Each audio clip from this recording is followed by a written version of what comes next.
মাননীয় সদস্যবৃন্দ, দিনের কর্মসূচি অনুযায়ী এখন মাননীয় রাষ্ট্রপতির ভাষণ।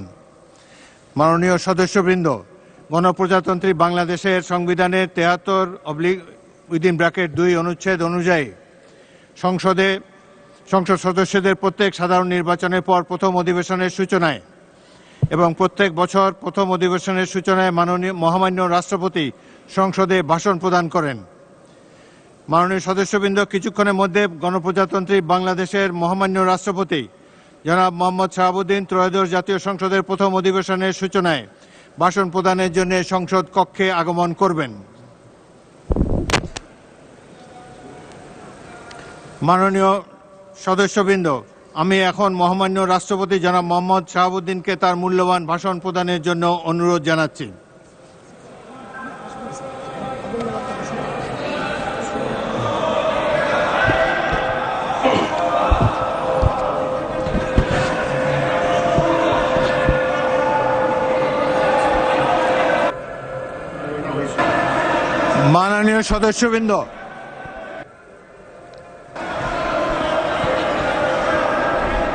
মাননীয় সদস্যবৃন্দ,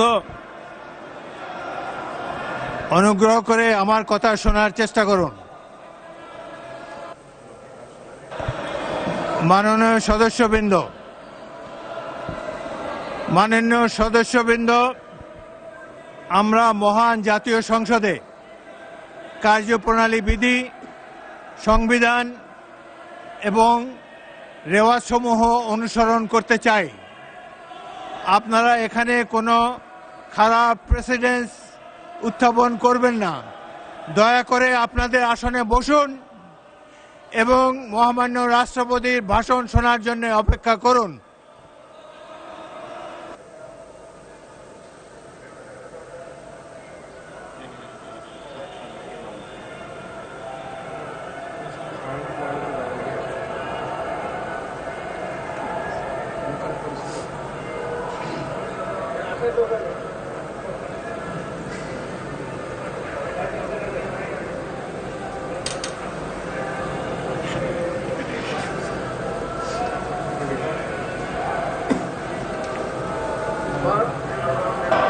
মাননীয় সদস্যবৃন্দ, সংসদের শৃঙ্খলা বজায় রাখুন।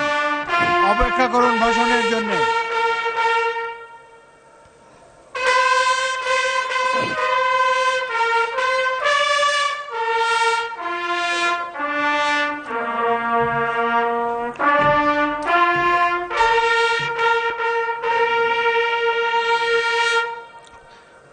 সম্মানিত সদস্যবৃন্দ, মহামান্য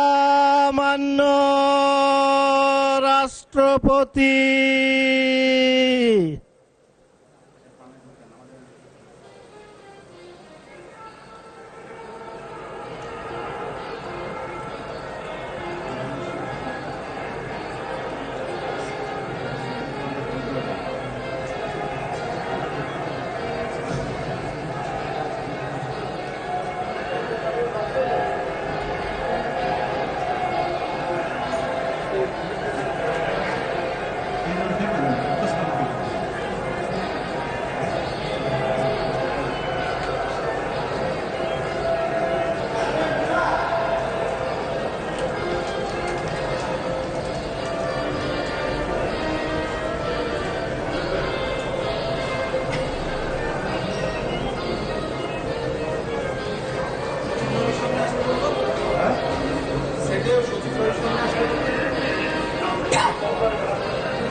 সম্মানিত সংসদ নেতা ও প্রধানমন্ত্রী,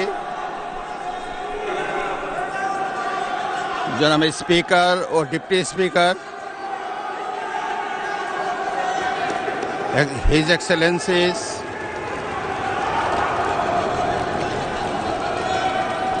সম্মানিত সংসদ সদস্যবৃন্দ, আমন্ত্রিত অতিথিবৃন্দ, প্রিন্ট এবং ইলেকট্রনিক মিডিয়ার সম্মানিত সাংবাদিকবৃন্দ, আপনাদের সবাইকে জানাই আন্তরিক অভিনন্দন ও শুভেচ্ছা। জনাব স্পিকার,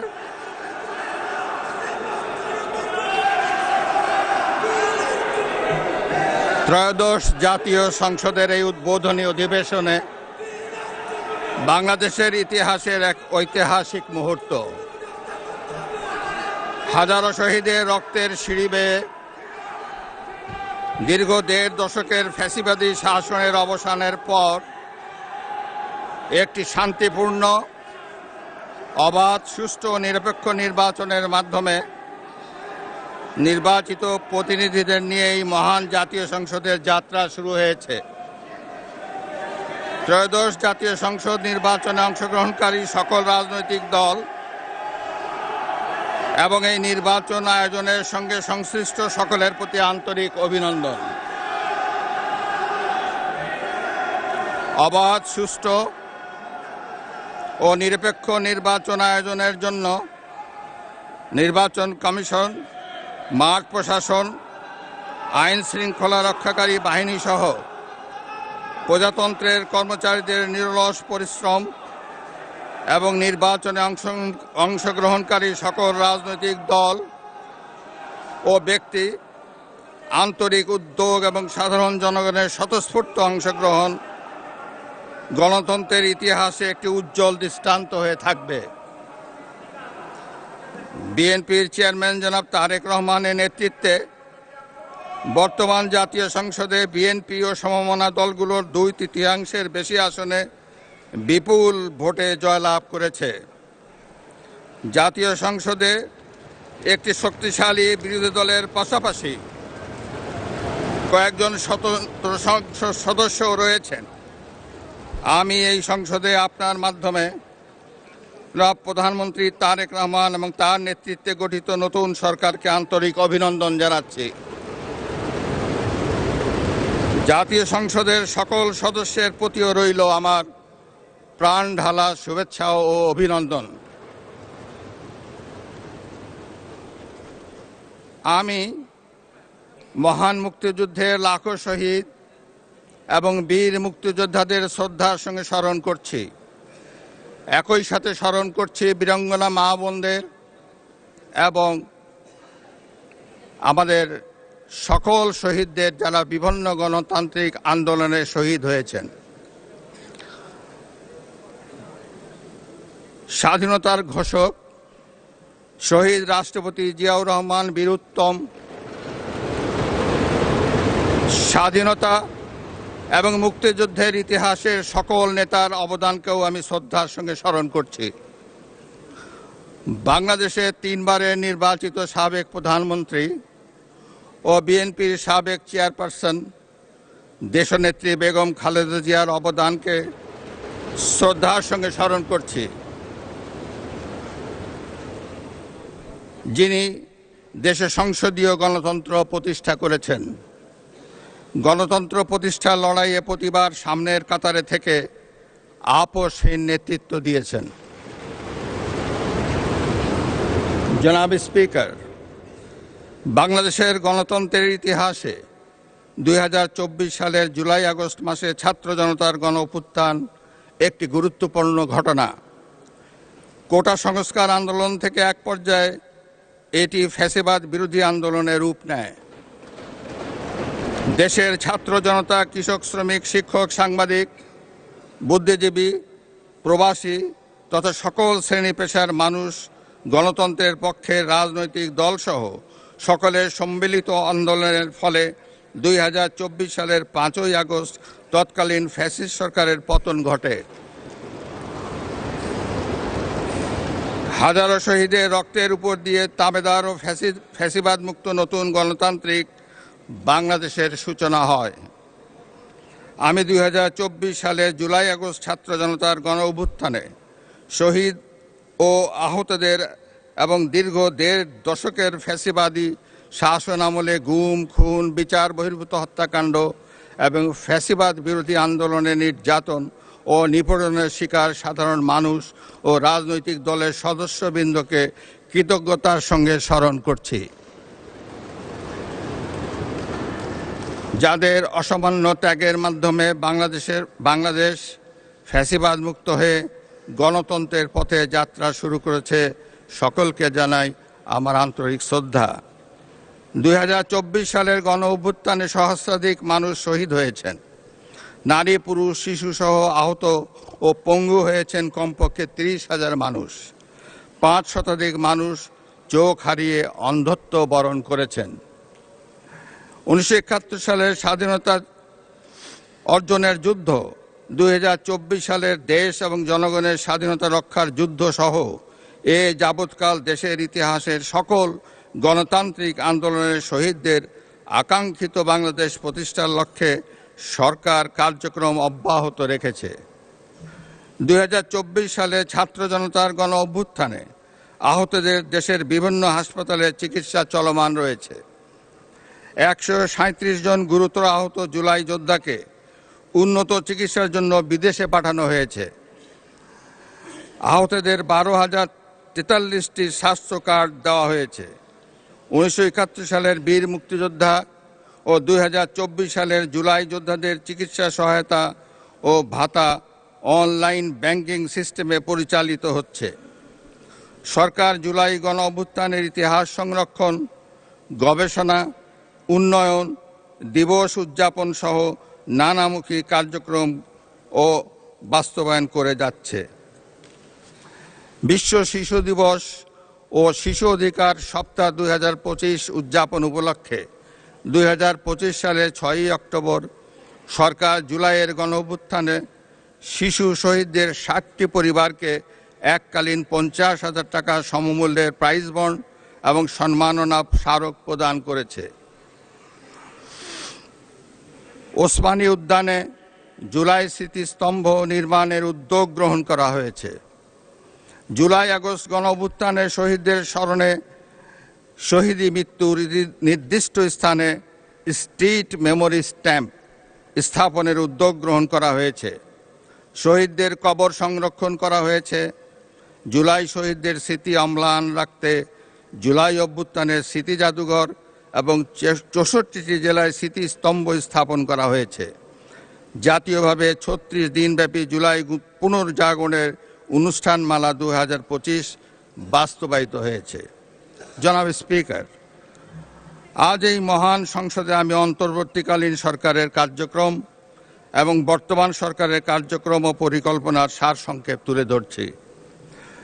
তবে বক্তব্যের বিস্তারিত সংসদ সদস্যদের সামনে লিখিতভাবে উপস্থাপিত হয়েছে। জনাব স্পিকার, বর্তমান বৈশ্বিক অর্থনীতি এবং অস্থিতিশীল সময় অতিক্রম করছে। বাংলাদেশের সামষ্টিক অর্থনৈতিক পরিস্থিতি 2023-24 অর্থবছরের তুলনায় 2024-25 অর্থবছরে অনেকটা স্থিতিশীল রয়েছে।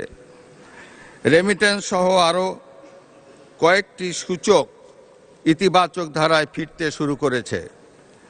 2025-26 অর্থবছরে অর্থনৈতিক পরিস্থিতি আরও সুদৃঢ় হবে বলে সরকার আশা করে।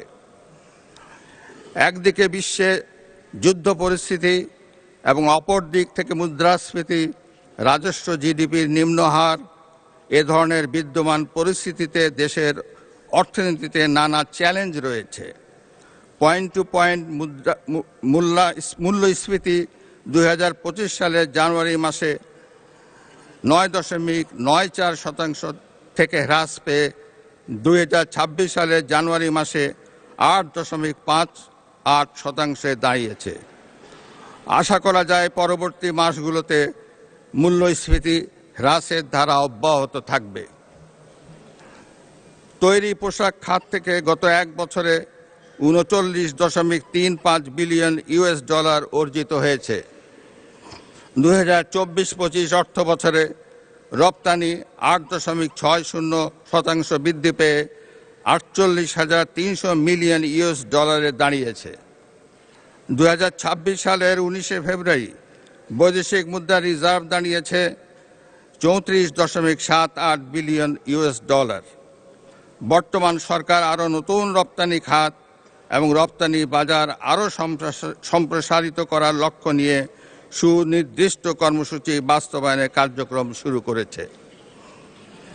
সরকার বাংলাদেশ ব্যাংক, রাষ্ট্রায়ত্ত বেসরকারি ব্যাংক, আর্থিক প্রতিষ্ঠান, বীমা কোম্পানি এবং পুঁজিবাজারের সঙ্গে সমন্বয়ের মাধ্যমে তদারকি কার্যক্রম উন্নতকরণ, আমানতকারীদের সুরক্ষা নিশ্চিতকরণ এবং খেলাপি ঋণ হ্রাসে গুরুত্ব দিয়েছে। বর্তমান সরকার ব্যাংক খাতে সুশাসন, মুদ্রাস্ফীতি নিয়ন্ত্রণ, সুদের হার যৌক্তিকরণ এবং জনগণের আস্থা ফিরিয়ে আনার জন্য কার্যকর নীতি প্রণয়ন করবে বলে আশা রাখি। এ লক্ষ্যে অর্থনৈতিক সংস্কার কমিশন গঠন করা হবে। পুঁজিবাজারের সংস্কারের জন্য একটি পুঁজিবাজার সংস্কার কমিশন গঠনের পাশাপাশি ফ্যাসিবাদের শাসন আমলে পুঁজিবাজারে সংগঠিত অনিয়মও তদন্ত করবে। জনাব স্পিকার, 2025-26 অর্থ বছরের এডিপি প্রণয়ন দেশের অর্থনৈতিক প্রবৃদ্ধি বজায় রাখা, বেকারত্ব হ্রাস, কর্মসংস্থানের সুযোগ সৃষ্টি, দরিদ্র বিমোচন, কৃষি ও শিল্পের উন্নয়ন, মানব সম্পদ উন্নয়ন এবং জীবনমান উন্নয়নে বিশেষ গুরুত্ব দেওয়া হয়েছে। বর্তমান সরকার অর্থনীতির গণতন্ত্রায়ন, অলিগার্কিক কাঠামো ভেঙে জনগণের অংশগ্রহণ নিশ্চিত করবে। ঋণ নির্ভর অর্থনীতিকে বিনিয়োগ নির্ভর অর্থনীতিতে রূপান্তরই হবে বর্তমান সরকারের মূল লক্ষ্য। কর্মসংস্থান সৃষ্টি ও সম্পদ তৈরিতে বিনিয়োগ নির্ভর অর্থনীতি হবে চালিকা শক্তি। বর্তমান সরকার 2034 সালের মধ্যে $1 ট্রিলিয়ন অর্থনীতি গড়ে তোলার লক্ষ্যমাত্রা নির্ধারণ করেছে। বাংলাদেশের কৃষি খাত, খাদ্য ও পুষ্টি নিরাপত্তা নিশ্চিতকরণ, কর্মসংস্থান সৃষ্টি, দারিদ্র্য হ্রাস এবং অর্থনৈতিক স্থিতিশীলতা অর্জনের গুরুত্বপূর্ণ ভূমিকা করছে। বর্তমান সরকার কৃষক ও কৃষি উন্নয়নকে অগ্রাধিকার দিয়ে কৃষক কার্ডের মাধ্যমে কৃষক ও কৃষির সার্বিক সুরক্ষা নিশ্চিত করার পদক্ষেপ গ্রহণ করেছে। বর্তমান সরকার ইতিমধ্যে 10,000 টাকা পর্যন্ত সুদসহ কৃষি ঋণ মওকুফ করার সিদ্ধান্ত ঘোষণা করেছে। এর ফলে 11 লাখেরও বেশি কৃষক সরাসরি উপকৃত হবে। জনাব স্পিকার, 2024 সালের গণঅভ্যুত্থানের উদ্দেশ্য ছিল ফ্যাসিবাদের পতন ঘটিয়ে জনগণের সরাসরি ভোটে জনগণের কাছে জবাবদিহিমূলক সরকার গঠনের মাধ্যমে একটি বৈষম্যহীন ন্যায়ভিত্তিক গণতান্ত্রিক রাষ্ট্র এবং সমাজ বিনির্মাণ। সেই লক্ষ্য অর্জনে ফ্যাসিবাদ পতন পরবর্তী সরকার কর্তৃক রাষ্ট্র মেরামতের অংশ হিসাবে জনগুরুত্বপূর্ণ খাত সংস্কারের লক্ষ্যে 11টি সংস্কার কমিশন গঠন করা হয়েছিল। বর্তমান সরকারও করব কাজ, গড়ব দেশ, সবার আগে বাংলাদেশ, এই স্লোগানকে উপজীব্য করে দলীয় নির্বাচনী ইশতেহার ঘোষণা করেছিল। ইশতেহারে রাষ্ট্র ব্যবস্থার সংস্কারের গণতন্ত্র, জবাবদিহিতা ও সুশাসন এই 3টি বিষয়কে অগ্রাধিকার দেওয়া হয়েছে। তবে সরকারের সকল পরিকল্পনা বাস্তবায়নের জন্য প্রয়োজন কঠোর হস্তে দুর্নীতি নিয়ন্ত্রণ এবং আইন শৃঙ্খলা পরিস্থিতির উন্নয়ন। এই 2টি বিষয় নিয়ন্ত্রণে বর্তমান সরকার দৃঢ়তার সঙ্গে কাজ করছে। দেশে দুর্নীতি নিয়ন্ত্রণে বিএনপি সরকারের ট্র্যাক রেকর্ড রয়েছে। তৎকালীন আওয়ামী লীগ সরকারের বাংলাদেশকে দুর্নীতিতে চ্যাম্পিয়ন বানিয়ে 2001 সালের জুন মাসে ক্ষমতা থেকে বিদায় নিয়েছিল। 2001 সালের অক্টোবর মাসে পূর্ববর্তী সরকারের রেখে যাওয়া দুর্নীতিতে চ্যাম্পিয়ন বাংলাদেশের দায়িত্ব নিয়ে বেগম খালেদা জিয়া জিয়ার নেতৃত্বাধীন সরকার দুর্নীতি দমনে কঠোর পদক্ষেপ গ্রহণ করে। এছাড়া দুর্নীতি প্রতিরোধের লক্ষ্যে দুর্নীতি দমন কমিশন আইন 2004 প্রণয়ন করে। এর ফলে বিশ্বে দুর্নীতিতে চ্যাম্পিয়ন হওয়ার কলঙ্ক থেকে বাংলাদেশ মুক্তি পায়। 2006 সালের অক্টোবর মাসে বিএনপি যখন রাষ্ট্র ক্ষমতা থেকে বিদায় নেয়, তার অনেক আগেই বিশ্বে দুর্নীতিতে চ্যাম্পিয়নের কলঙ্ক থেকে মুক্ত হয়ে বাংলাদেশ এশিয়ার ইমার্জিং টাইগার হিসাবে স্বীকৃতি পায়। এবারও দুর্নীতি দমন এবং আইন শৃঙ্খলা নিয়ন্ত্রণই হবে বর্তমান সরকারের প্রথম এবং প্রধান অগ্রাধিকার। জনাব স্পিকার, দেশের অর্ধেকেরও বেশি নারী শক্তিকে রাষ্ট্র রাজনীতির মূলধারার বাইরে রেখে স্বনির্ভর বাংলাদেশ গড়ে তোলা সম্ভব নয়। নারীর অর্থনৈতিক ক্ষমতায়ন নিশ্চিত করতে বর্তমান সরকার নানামুখী পদক্ষেপ গ্রহণ করেছে। এরই অংশ হিসাবে বর্তমান সরকার দেশের প্রতিটি পরিবারে নারী প্রধানের নামে ফ্যামিলি কার্ড ইস্যু করার কার্যক্রম চালু করেছে। প্রতিটি পরিবারে নারী প্রধানের নামে ফ্যামিলি কার্ড ইস্যু হলেও প্রথম পর্যায়ে প্রান্তিক ও নিম্ন আয়ের পরিবারগুলোকে আত্মনির্ভরশীল হতে ফ্যামিলি কার্ডের মাধ্যমে নগদ 2,500 টাকা কিংবা সমপরিমাণ প্রয়োজনীয় খাদ্য সহায়তা দেওয়া হবে। সরকার ইতোমধ্যে দেশের 14টি জেলায় পাইলট প্রকল্প হিসাবে ফ্যামিলি কার্ড চালু করেছে। সহায়তার পরিমাণের চেয়েও এই ফ্যামিলি কার্ডকে সরকার নারীর অর্থনৈতিক ক্ষমতায়নের প্রতীক হিসাবে বিবেচনা করছে। সরকার দেশের দুর্যোগ ব্যবস্থাপনা পদ্ধতিকে শক্তিশালী করার লক্ষ্যে সংস্কার সহ বিভিন্ন কর্মসূচি বাস্তবায়ন করছে, যা সার্বিক ঝুঁকি হ্রাস ব্যবস্থাপনা উত্তরণে সহায়তা করছে। উক্ত কার্যক্রমগুলোর মধ্যে রয়েছে গ্রামীণ রাস্তায় 15 মিটার দৈর্ঘ্য পর্যন্ত সেতু, কালভার্ট নির্মাণ, বন্যা আশ্রয় কেন্দ্র ও বহুমুখী ঘূর্ণিঝড় আশ্রয় কেন্দ্র নির্মাণ, অতি দরিদ্রদের জন্য কর্মসৃজন কর্মসূচি, হেরিংবন্ড রাস্তা নির্মাণ, বহুমুখী উদ্ধার ও অনুসন্ধান কাজের জন্য যন্ত্রপাতি, নৌযান সংগ্রহ, পরিচালনা ও রক্ষণাবেক্ষণ, টিআর, কাবিখা, কাবিটা, সিপিপি কর্মসূচি এবং শরণার্থী বিষয়ে কার্যক্রম হাতে নিয়েছে। সরকার দরিদ্র বিমোচন, সামাজিক সুরক্ষা ও অন্তর্ভুক্তিমূলক উন্নয়নের উপর বিশেষ গুরুত্ব দিয়ে আসছে।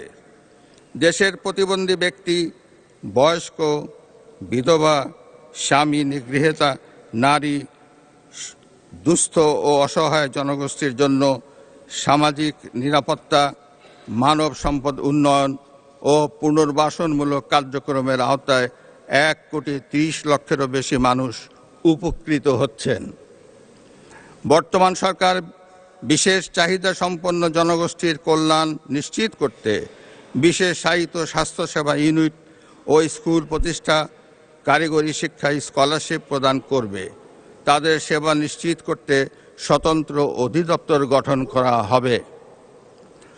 জনাব স্পিকার, সাবেক প্রধানমন্ত্রী মরহুমা বেগম খালেদা জিয়া সরকারের সময় মেয়েদের অবৈতনিক শিক্ষা চালু করা হয়েছিল। একই ধারাবাহিকতায় দেশে নারী শিক্ষার প্রসারে দ্বাদশ শ্রেণী পর্যন্ত মেয়েদের শিক্ষা অবৈতনিক এবং স্নাতক পাস ও সমমান অর্থ পর্যন্ত উপবৃত্তি কার্যক্রম চালু রয়েছে। একই ধারাবাহিকতায় বর্তমান সরকার নারীদের জন্য স্নাতকোত্তর পর্যায়েও অবৈতনিক শিক্ষার সুযোগ সৃষ্টির পরিকল্পনা গ্রহণ করেছে। সারা দেশে নারীদের মধ্যে ক্ষুদ্র ঋণ কার্যক্রম পরিচালনার জন্য 1976 সালে গঠিত মহিলা ও শিশু বিষয়ক মন্ত্রণালয়ের আওতায় জাতীয় মহিলা সংস্থার মাধ্যমে ক্ষুদ্র ঋণ কার্যক্রমের আওতায় আর্থিক সঙ্গতিহীন নারীদের এককভাবে 25,000 টাকা থেকে 75,000 টাকা এবং দলগতভাবে 1 লক্ষ টাকা থেকে 2 লক্ষ টাকা পর্যন্ত ঋণ বিতরণ কার্যক্রম চালু রয়েছে। জাতীয় মহিলা সংস্থার নারী নির্যাতন প্রতিরোধ সেল এর মাধ্যমে মাধ্যমেও বিভিন্ন ইস্যুতে নির্যাতিত নারীদের বিনা খরচে আইনগত সহায়তা কার্যক্রম অব্যাহত রয়েছে। এসব কার্যক্রম অব্যাহত রাখার পাশাপাশি নারীদের আত্মনির্ভরশীল করে তুলতে বর্তমান সরকার ফ্যামিলি কার্ড প্রবর্তন ছাড়াও আরও কিছু কার্যক্রম চালু করেছে। জনাব স্পিকার, পরিবেশ দূষণ ও জলবায়ু পরিবর্তনের অভিঘাত মোকাবেলায় সরকার নিরলসভাবে কাজ করে যাচ্ছে। বর্তমান সরকার আগামী 5 বছরে স্বেচ্ছাশ্রম ও সরকারি উদ্যোগে সারা দেশে 25 কোটি বৃক্ষরোপণ ও সবুজ কর্মসংস্থানের সৃষ্টি কাজ শুরু করেছে। প্রতি বছর 5 কোটি বৃক্ষরোপণের পরিকল্পনা বাস্তবায়নের কাজ ইতিমধ্যে শুরু হয়েছে। এই কর্মসূচি সুষ্ঠুভাবে বাস্তবায়ন করতে বৃক্ষ চারা উৎপাদনের জন্য 10,000 নতুন নার্সারি উদ্যোক্তা গড়ে তোলা হবে, যা 2.5 লক্ষাধিক কর্মসংস্থান তৈরি করবে। 2025 সালের জানুয়ারি মাস থেকে দেশের সকল ভূমি সেবা একটি সমন্বিত ডিজিটাল প্ল্যাটফর্মে অন্তর্ভুক্ত করা হয়েছে। Land service gateway, mutation system, ভূমি উন্নয়ন কর সিস্টেম, ভূমি রেকর্ড ও ম্যাপ ব্যবস্থাপনা সিস্টেম এবং ভূমি প্রশাসন ব্যবস্থাপনা সিস্টেম সমূহের দ্বিতীয় ভার্সন শুরু করা হয়েছে। নাগরিকদের জন্য ভূমি সেবা সহায়তা নির্দেশিকা 2025 এবং ভূমি সেবায় অভিযোগ ব্যবস্থাপনা নির্দেশিকা 2026 প্রণয়ন করা হয়েছে। দেশের 889টি ভূমি সেবা সহায়তা কেন্দ্র এবং কল সেন্টার 16122 চালু করা হয়েছে। বর্তমান সরকার এসব কার্যক্রম সুসংহত ও সমন্বিত করে জনগণের হয়রানি রোধ এবং দ্রুত সেবা প্রাপ্তি নিশ্চিত করার কার্যক্রম চালু করেছে। সরকার ভূমি ব্যবস্থাপনাকে আধুনিক এবং সহজ করতে জনগণের কাছে অঙ্গীকারাবদ্ধ। জনাব স্পিকার, দেশের পানি সম্পদের ন্যায্য হিস্সা নিশ্চিত করতে বর্তমান সরকার বদ্ধপরিকর। তিস্তা মহাপরিকল্পনা এবং পদ্মা ব্যারেজ বাস্তবায়নের মাধ্যমে উত্তরাঞ্চল এবং দক্ষিণাঞ্চলের পানি নিরাপত্তা, বন্যা ও মরুকরণ প্রতিরোধ নিশ্চিত করা হবে। একই সঙ্গে বর্তমান সরকার শহীদ প্রেসিডেন্ট জিয়াউর রহমান প্রবর্তিত স্বেচ্ছাশ্রম খাল খনন কর্মসূচি পুনঃবাস্তবায়নের মাধ্যমে সারা দেশে 20,000 কিলোমিটার নদী ও খাল খনন পুনঃখনন ও পুনরুদ্ধারের বিষয়ে ইতোমধ্যে কাজ শুরু করেছে। বিদ্যমান বন্দর ব্যবস্থাপনাকে আরও কার্যকর করে চট্টগ্রামের সমুদ্র বন্দর, বিমানবন্দর, সামুদ্রিক এলাকা ও উপকূলীয় অঞ্চলের সম্ভাবনাকে কাজে লাগিয়ে বর্তমান সরকার চট্টগ্রামকে আঞ্চলিক লজিস্টিক হাব হিসাবে গড়ে তোলার লক্ষ্যে কার্যক্রম শুরু করেছে। চট্টগ্রাম বন্দরে জাহাজে ওয়েটিং টাইম 0 পর্যায়ে রাখা গেলে বন্দর ব্যবস্থাপনায় কাঙ্ক্ষিত উন্নয়ন সাধিত হবে বলে সরকার আশা করে। সরকার গ্রামীণ ও নগর অবকাঠামো উন্নয়ন, নিরাপদ পানি সরবরাহ, স্যানিটেশন ও হাইজিন এবং স্থানীয় সরকার প্রতিষ্ঠানসমূহকে শক্তিশালী করার মাধ্যমে জনগণের দোরগোড়ায় সেবা পৌঁছে দেওয়ার চেষ্টা করছে।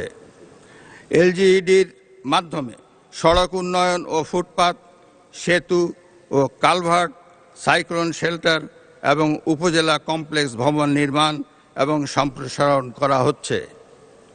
পার্বত্য চট্টগ্রাম অঞ্চল এবং অঞ্চলের জনগোষ্ঠীর আর্থসামাজিক অগ্রগতি, অবকাঠামো এবং অন্যান্য খাতসমূহ টেকসই উন্নয়নের লক্ষ্যে সরকার নিরলসভাবে কাজ করে যাচ্ছে। পার্বত্য চট্টগ্রাম অঞ্চলের উন্নয়ন ও নিরাপত্তার ক্ষেত্রে শহীদ রাষ্ট্রপতি জিয়াউর রহমানের ভূমিকা ছিল অপরিসীম। তিনিই প্রথম পাহাড়ি জনগোষ্ঠী ও সরকারের মধ্যে চলমান সংঘাত নিরসনের জন্য শান্তির উদ্যোগ গ্রহণ করেন এবং উন্নয়নের ধারা অব্যাহত রাখেন। জনাব স্পিকার, 1978 সালে প্রতিষ্ঠিত যুব উন্নয়ন অধিদপ্তর প্রতিষ্ঠার পর থেকে যুব উন্নয়নে, বিশেষ করে যুবাদের আত্মকর্মসংস্থান সৃষ্টিতে গুরুত্বপূর্ণ কার্যক্রম বাস্তবায়ন করে চলেছে। বিদ্যমান কর্মসূচি ছাড়াও বর্তমান সরকার সকল মহানগর ও সারা দেশে যুব উন্নয়নে কর্মসংস্থান প্রশিক্ষণ সহ বিস্তারিত কার্যক্রম বাস্তবায়ন শুরু করেছে। বিভিন্ন আর্থসামাজিক কর্মসূচি ছাড়াও ক্রীড়াকে পেশা হিসাবে প্রতিষ্ঠিত করতে বর্তমান সরকার ফুটবল, ক্রিকেট, দাবা, সাঁতার, ক্যারাটে, ভলিবল, ব্যাডমিন্টন, অ্যাথলেটিক্স সহ বিভিন্ন খেলাধুলাকে একাডেমিক কারিকুলামে একটি আলাদা বিষয় হিসাবে অন্তর্ভুক্ত করার সিদ্ধান্ত নিয়েছে এবং সারা দেশে নতুন 20 স্পোর্টস কর্মসূচির মাধ্যমে প্রতিভা অন্বেষণের কার্যক্রম শুরু হয়েছে। প্রায় 2 দশক ধরে আমাদের দেশের সাংস্কৃতিক অঙ্গনে সীমাহীন অধোগতি হয়েছে। সংস্কৃতির নামে নানা প্রবণতা দেশের মানুষের চেতনা ও মননে যে ক্ষতির সৃষ্টি করেছে তা খুবই উদ্বেগের বিষয়। এই সংকট দেশের ভাষা, সংস্কৃতি ও কৃষ্টিকে বিপন্ন করে তুলেছে। এই সমস্যাকে বর্তমান সরকার বিবেচনায় নিয়েছে এবং সুস্থ ও সাবলীল গণতান্ত্রিক সংস্কৃতি বজায় রাখতে নানা গুরুত্বপূর্ণ কর্মসূচি হাতে নিয়েছে, যা বাংলাদেশে নতুন চেতনার উন্মেষ ঘটাবে। জনাব স্পিকার, সরকারি ও বেসরকারি ব্যবস্থাপনায় 2026 সালে মোট 78,500 জন হজযাত্রী হজ পালন করবেন। হজ যাত্রীদের ফ্লাইট খরচ কমানোর জন্য বর্তমান সরকার উদ্যোগ নিয়েছে। একই সঙ্গে সমাজের প্রতিটি শ্রেণী পেশার মানুষের জীবনমান উন্নয়নে বর্তমান সরকার সাধ্যমতো আর্থিক সহায়তা কার্যক্রম হাতে নিয়েছে। এরই অংশ হিসাবে সরকার দেশের 3.5 লক্ষাধিক মসজিদের খতিব, ইমাম, মুয়াজ্জিন সাহেবদের সরকারি ব্যবস্থাপনায় ধারাবাহিকভাবে মাসিক সম্মানী প্রদানের কার্যক্রম শুরু করেছে। পবিত্র রমজান মাসের থেকেই এই উদ্যোগ ধারাবাহিকভাবে বাস্তবায়নের কাজ শুরু হয়েছে। জনাব স্পিকার, প্রায় 7.5 কোটি কর্মক্ষম জনগোষ্ঠীর জন্য শোভন কর্মসংস্থান সৃষ্টি এবং শ্রমিক অধিকার ও জীবনমান উন্নয়ন নিশ্চিত করা সরকারের অঙ্গীকার। বর্তমান সরকার বিদ্যমান শ্রমবাজার সংরক্ষণের পাশাপাশি নতুন শ্রমবাজার সৃষ্টি সুনির্দিষ্ট পরিকল্পনা গ্রহণ করেছে। দেশব্যাপী কর্মসংস্থান সৃষ্টির লক্ষ্যে জেলা ও উপজেলা পর্যায়ে সরকারি এমপ্লয়মেন্ট এক্সচেঞ্জ চালু করা হবে। বিদেশে কর্মসংস্থানের জন্য ভাষা ও দক্ষতা প্রশিক্ষণ, চাহিদাভিত্তিক ও যুগোপযোগী শিক্ষা, উচ্চশিক্ষা প্রতিষ্ঠানে প্রশিক্ষণ ও ক্যারিয়ার সেন্টার স্থাপন করা হবে। দেশে বিদেশে প্রবাসীদের স্বার্থ সংশ্লিষ্ট তথ্য এবং নির্দেশনা সম্বলিত প্রবাসী কার্ড চালু করা হবে। 2025 সালে প্রবাসী কল্যাণ ও বৈদেশিক কর্মসংস্থান মন্ত্রণালয়ের মাধ্যমে বিদেশে প্রেরিত কর্মীর সংখ্যা 11,31,000। বর্তমান সরকার 5 বছরে 1 কোটি জনশক্তি বিদেশে পাঠানোর লক্ষ্যমাত্রা নির্ধারণ করেছে। উপজেলায় তালিকাভুক্তদের প্রশিক্ষণ, ভাতা প্রদান ও দরিদ্রদের ন্যূনতম খরচে প্রবাসে প্রেরণ করা হবে। চাকরি নিয়ে বিদেশে যাওয়ার পথ সুগম করতে সংশ্লিষ্টদের প্রয়োজন অনুযায়ী সর্বোচ্চ 10 লাখ টাকা পর্যন্ত সহজ শর্তে ঋণ প্রদান করা হবে। জনাব স্পিকার, বর্তমানে মাতৃ শিশু মৃত্যু হ্রাস পেয়ে গড় আয়ু 72.4 বছর উন্নতি হয়েছে। সেই ধারাবাহিকতায় বর্তমান সরকার স্বাস্থ্য খাতে দুর্নীতি, অপচয় ও অবহেলা রোধ করে গণমুখী স্বাস্থ্য সচেতনতা ও স্বাস্থ্যসেবা কার্যক্রম জোরদারের কাজ শুরু করা হয়েছে। স্বাস্থ্য খাতে সরকারের পর্যায়ক্রমে জিডিপির 5% বরাদ্দের প্রতিশ্রুতি রয়েছে। নাগরিক স্বাস্থ্য পরিষেবার ক্ষেত্রে বর্তমান সরকার প্রিভেনশন ইজ বেটার দ্যান কিউর নীতি অবলম্বন করেছে। এরই অংশ হিসাবে সরকার সারা দেশে পর্যায়ক্রমে 1 লাখ হেলথ কেয়ারার নিয়োগ করতে যাচ্ছে। এর মধ্যে 80% হেলথ কেয়ারার হবেন নারী। জনাব স্পিকার, সরকার একটি অন্তর্ভুক্তিমূলক মানসম্মত ও প্রযুক্তি নির্ভর শিক্ষা ব্যবস্থা গড়ে তুলতে সংস্কার, পাঠ্যক্রম হালনাগাদ, সময়মতো পাঠ্যপুস্তক বিতরণ, শিক্ষক নিয়োগ ও প্রশিক্ষণ, অনলাইনে বেতন ভাতা ও উপবৃত্তি প্রদান এবং অবকাঠামো উন্নয়ন করেছে। বর্তমান সরকার স্কুল পর্যায় থেকেই এমন একটি নৈতিক মানসম্পন্ন কর্মমুখী শিক্ষা ব্যবস্থা প্রণয়ন করতে চায়, যেখানে শিক্ষিত বেকার জনগোষ্ঠী তৈরি হবে না। কোনো কারণে শিক্ষাবর্ষের যে কোনো পর্যায় থেকে কোনো শিক্ষার্থী ড্রপ আউট হয়ে গেলেও যাতে বেকার থাকতে না হয়, সেটি মাথায় রেখেই ব্যবহারিক এবং কারিগরি শিক্ষাকে প্রাধান্য দিয়ে শিক্ষা কারিকুলাম সংস্কারের উদ্যোগ নিয়েছে। One teacher one tab multimedia classroom learning with happiness, বাধ্যতামূলক তৃতীয় ভাষা শিক্ষা, সবার জন্য কারিগরি শিক্ষা, ক্রীড়া ও দেশীয় সংস্কৃতি শিক্ষায় গুরুত্ব আরোপ করা হবে। রাষ্ট্রীয় দিবসগুলোতে প্রাথমিক ও মাধ্যমিক স্কুল এবং মাদ্রাসা শিক্ষকদের আমন্ত্রণ জানানো হবে। তথ্য ও সম্প্রচার মন্ত্রণালয় বর্তমান কার্যক্রমকে সর্বাধুনিক তথ্য নির্ভর করে ঢেলে সাজানো হবে। প্রচলিত গণমাধ্যমের পাশাপাশি নিউ মিডিয়াকে অগ্রাধিকার ভিত্তিতে ব্যবহার করা হবে। জনগণের তথ্য প্রাপ্তির অধিকারকে নিশ্চিত করার পাশাপাশি অপতথ্য রোধে উদ্যোগ নেওয়া হবে। আধুনিক প্রযুক্তি নির্ভর বাংলাদেশ বিনির্মাণ, উন্নত টেলিযোগাযোগ সেবা এবং নিরাপদ ও টেকসই প্রযুক্তির উন্নয়ন নিশ্চিতকরণে সরকার কাজ করছে।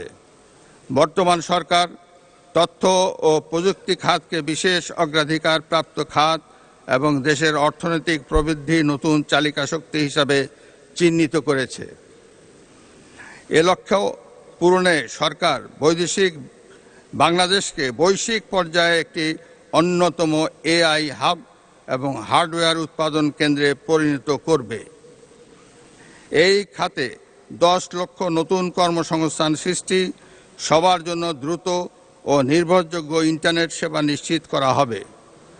পেপ্যাল সহ প্রযুক্তি নির্ভর ক্যাশ লাইট অর্থনীতি, ক্লাউড ফাস্ট প্রযুক্তির আওতায় দেশে প্রথম এআই চালিত ডেটা সেন্টার স্থাপন এবং বাংলাদেশকে গুগল, ফেসবুক, অ্যামাজন ও মাইক্রোসফটের মতো প্রতিষ্ঠান অ্যাজ ডেটা সেন্টার হবে হিসাবে গড়ে তোলার উদ্যোগ নেওয়া হয়েছে।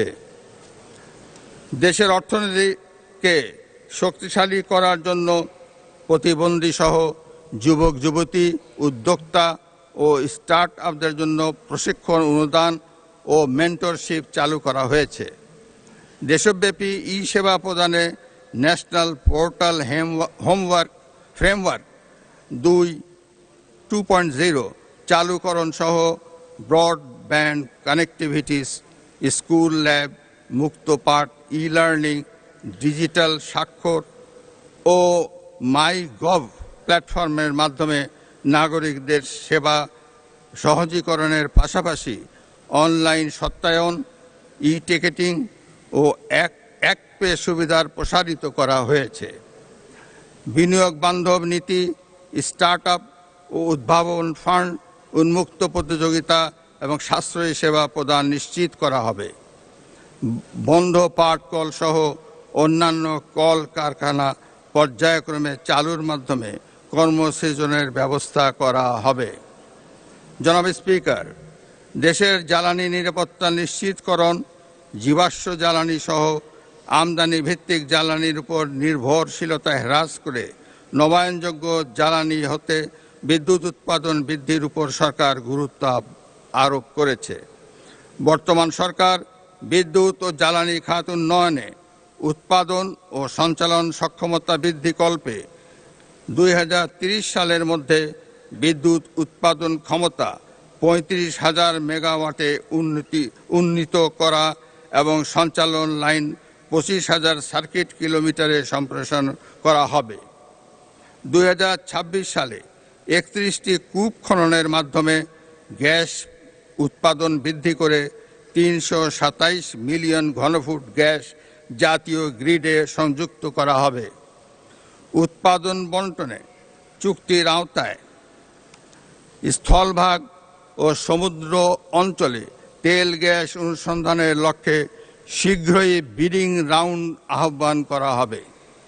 এছাড়া বাপেক্সকে শক্তিশালীকরণের লক্ষ্যে অতিরিক্ত 2টি রিগ ক্রয় সহ জনবলকে আধুনিক প্রশিক্ষণ দেওয়া হবে। জনাব স্পিকার, দেশের আর্থসামাজিক উন্নয়নে নিরাপদ, আধুনিক ও পরিবেশ বান্ধব সড়ক নেটওয়ার্ক গড়ে তুলতে সরকার কাজ করছে। বর্তমানে 22,724 কিলোমিটার মহাসড়কের মাধ্যমে রাজধানীর সঙ্গে দেশব্যাপী সংযোগ জোরদার করা হয়েছে। বর্তমান সরকার যোগাযোগ ও পরিবহন খাতে সড়ক পরিবহন ব্যবস্থা উন্নয়নের মাধ্যমে জাতীয় এক্সপ্রেসওয়ে গ্রিড গড়ে তুলবে। নৌ পরিবহন ব্যবস্থায় বৃত্তাকার জনপথ, নদী ও সমুদ্রবন্দর সংযোগ এবং আধুনিক ওয়াটার হাইওয়ে নির্মাণ করা হবে।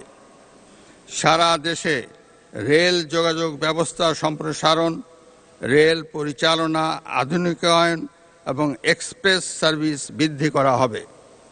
এই খাতে সরকারি বেসরকারি অংশীদারিত্ব, মেট্রো রেল ও দূরপাল্লায় বিশেষ ছাড়, মনোরেল এবং বুলেট ট্রেন সংযোগ স্থাপন করা হবে। বিমান পরিবহন ব্যবস্থায় নিরাপদ কার্গো ও হয়রানিমুক্ত যাত্রী সেবা নিশ্চিত করা হবে। ইতোমধ্যে হজ যাত্রীদের বিমান ভাড়া কমানোর উদ্যোগ নেওয়া হয়েছে। বর্তমান সরকার সড়ক নিরাপত্তা আইন ও দুর্ঘটনা রোধ, যাত্রী নিরাপত্তা, সড়ক পরিবহন বীমা এবং শ্রমিকদের ইউনিফর্ম নিশ্চিত করবে। পরিবহন ও যোগাযোগ ব্যবস্থার সমন্বিত পরিকল্পনা বাস্তবায়নের মাধ্যমে সারা দেশে যোগাযোগ ব্যবস্থাকে আধুনিকায়ন করার কার্যক্রম শুরু হয়েছে। এরই অংশ হিসাবে ইতিমধ্যেই যোগাযোগ এবং পরিবহন সংশ্লিষ্ট মন্ত্রণালয়গুলোর মধ্যে সমন্বয় সাধন করা হয়েছে। নিরাপদ, সাশ্রয়ী, আধুনিক ও পরিবেশ বান্ধব রেলওয়ে পরিবহন ব্যবস্থা নিশ্চিত করতে সরকার কাজ করছে। সারা দেশকে রেলওয়ে নেটওয়ার্কের আওতায় আনার পরিকল্পনা বাস্তবায়নের কাজ এগিয়ে চলছে। যাত্রী সেবার মান উন্নয়নে টিকিটিং আধুনিকীকরণ, কমিউটার ট্রেন চালু ও নারীদের জন্য পৃথক কোচ সংরক্ষণ করা হয়েছে।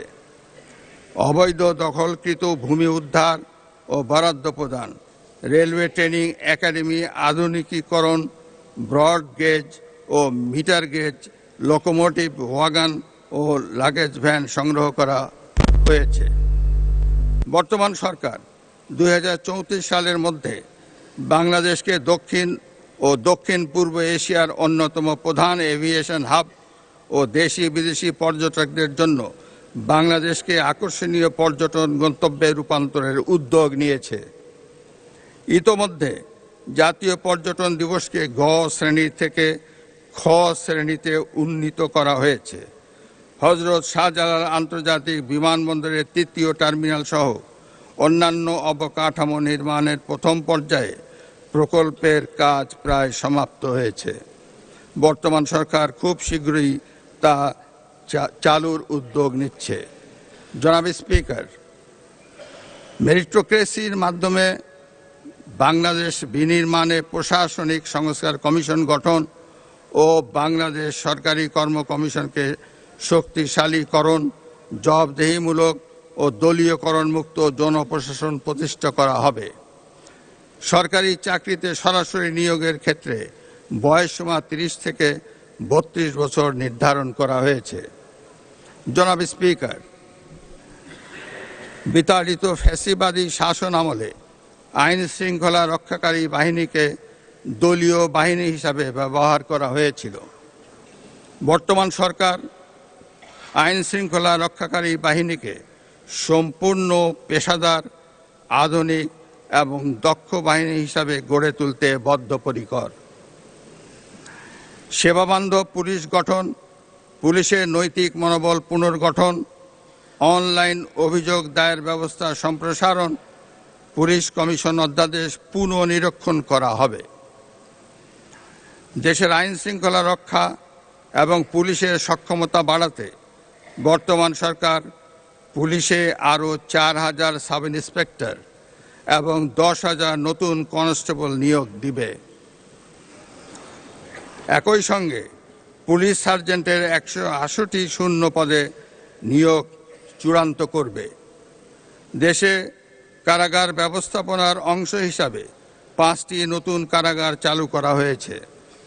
প্রযুক্তি নির্ভর ব্যবস্থাপনা, 16191 কল সেন্টার, ডিজিটাল বন্দি ব্যবস্থাপনার উদ্যোগ নেওয়া হয়েছে। আইন শৃঙ্খলার উন্নয়ন বর্তমান সরকারের সর্বোচ্চ অগ্রাধিকার। দেশের প্রতিটি নাগরিক যাতে ঘরে বাইরে শান্তি, স্বস্তি এবং নিরাপত্তা বোধ করেন, এটি নিশ্চিত করার লক্ষ্যেই সরকার সকল কার্যক্রম বাস্তবায়ন করছে। সারা দেশে আইন শৃঙ্খলা অবনতির অন্যতম কারণ হিসাবে বর্তমান সরকার অনলাইন জুয়া সহ সকল ধরনের জুয়া এবং মাদকের বিস্তারকে চিহ্নিত করেছে। ফলে জুয়া এবং মাদক নিয়ন্ত্রণে বর্তমান সরকার সারা দেশে বিশেষ অভিযান পরিচালনা শুরু করেছে। একই সঙ্গে অবৈধ অস্ত্র, গোলা বারুদ, ধারালো অস্ত্র ও হাতবোমা উদ্ধার এবং অপরাধীদের গ্রেপ্তার অভিযান চলবে। এছাড়া চিহ্নিত চাঁদাবাজ ও সন্ত্রাসীদের বিরুদ্ধে সুপরিকল্পিত অভিযান পরিচালনার উদ্যোগ নেওয়া হবে। জনাব স্পিকার, জুলাই আগস্ট 2024 পরবর্তী সময়ে বাংলাদেশ সেনাবাহিনী আইন শৃঙ্খলা রক্ষা, নির্বাচন সহায়তা, বন্যার্তদের উদ্ধার ও পুনর্বাসনে গুরুত্বপূর্ণ ভূমিকা পালন করেছে। পার্বত্য অঞ্চল ও জোরপূর্বক বাস্তুচ্যুত মিয়ানমারের নাগরিকদের ক্যাম্পে নিরাপত্তা নিশ্চিতের সুদূর প্রসারী ভূমিকা রাখছে। জাতিসংঘ শান্তিরক্ষা মিশনে দক্ষতার সঙ্গে অংশগ্রহণ করে দেশের ভাবমূর্তি উজ্জ্বল করেছে এবং আন্তর্জাতিক ক্রীড়াক্ষেত্রেও তাদের সফলতা উল্লেখযোগ্য। বর্তমান সরকার মনে করে সুশৃঙ্খল, রাজনীতিমুক্ত ও যুগ উপযোগী সক্ষমতায় গড়ে ওঠা প্রতিরক্ষা বাহিনী কেবল দেশকে নিরাপদ রাখতে পারে। ফলে প্রতিরক্ষা ব্যবস্থা জোরদারে সুশৃঙ্খল ও আধুনিক সশস্ত্র বাহিনী গড়ে তুলে চতুর্মাত্রিক সক্ষমতা ও বিশ্বাসযোগ্য প্রতিরোধ ক্ষমতা নিশ্চিত করা হবে। বর্তমান সরকার একটি জাতীয় নিরাপত্তা কৌশল প্রণয়ন করবে। এতে মাল্টি ডোমেইন যুদ্ধ ক্ষমতা, স্থল, নৌ ও বিমান বাহিনীর শক্তিমত্তা এবং দেশীয় প্রযুক্তিগত সক্ষমতা বৃদ্ধিতে অগ্রাধিকার দেওয়া হবে। সন্ত্রাসবাদ, চরমপন্থা ও উগ্রবাদের বিরুদ্ধে শূন্য সহনশীলতার নীতিতে কঠোর অবস্থান গ্রহণ করে জাতীয় ঐক্যমত্য গড়ে তোলা হবে এবং আইনগত ব্যবস্থার পাশাপাশি সামাজিক ও প্রতিরোধমূলক কৌশল বাস্তবায়নের মাধ্যমে এসব হুমকি সম্পূর্ণরূপে দমন করা হবে। জনাব স্পিকার, আইনের শাসন প্রতিষ্ঠা করার লক্ষ্যে সরকার অঙ্গীকারবদ্ধ। বর্তমান সরকার বিচার বিভাগের কার্যক্রম, স্বাধীনতা নিশ্চিতকরণ, মামলার জট হ্রাস ও বিচার প্রাপ্তি, হয়রানি মুক্তিকরণ, দুর্নীতিমুক্তকরণে বিচার সেবা আধুনিকীকরণ, বিচারপতি নিয়োগ আইন প্রণয়ন জুডিশিয়াল কমিশন গঠন সুপ্রিম জুডিশিয়াল কাউন্সিল ব্যবস্থার ধারাবাহিকতা রক্ষায় কাজ করে যাচ্ছে। জনাব স্পিকার, ফ্যাসিবাদ মুক্ত বাংলাদেশে বর্তমান সরকারের পররাষ্ট্রনীতির মূল দর্শন সবার আগে বাংলাদেশ।